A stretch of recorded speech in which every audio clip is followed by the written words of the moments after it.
Hello guys, Leon Tracker hapa. Sasa leo nataka kuonyesha mambo na hii Isuzu FRR odd model, okay?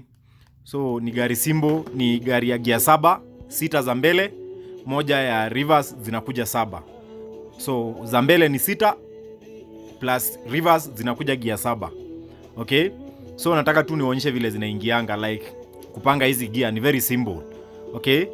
So like kama tuseme unataka kuweka gia number 2, unashikanga hii nini yake, usilalisha sana. Ukilalisha sana itaenda kwa reverse ama kwa 1.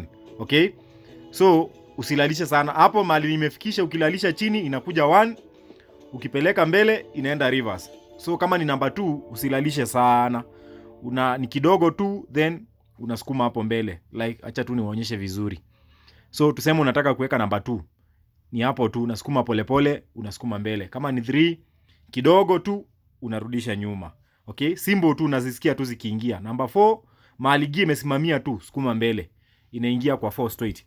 Kama ni 5 unarudisha hapo ni kwa 6, hapo ni number 6. Okay? So ni simbo tu, unaona tu vile napeleka. Like hata usikiangi 2, okay? 3 nyuma hapo, 4 mbele mahali gia imesimamia, unasukuma tu straight inaenda mbele. Okay? 5, okay? Na 6 unalalisha kabisa huku side ya mguu yako kwa clutch. Unalalisha na make sure imelala kabisa, then unasukuma mbele. Simple as that.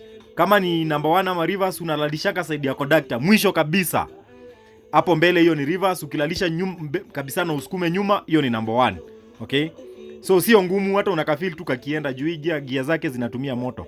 So mnaona 2, 3, reverse 1 mpaka number 6, then reverse tukiongeza inakuja number 7. Reverse hii hapa. Unaona tu vile nilikuwa nasukuma, unaziona tu hata ukiangalia. Number 2 hapo mbele, number 3 hapa nyuma, number 4, number 5, number 6. Hata unaisikia tu ukiweka, hata usistruggle na gari, polepole tu. So I hope kuna mtu amelearn kitu. Subscribe, share, wasee. Thank you.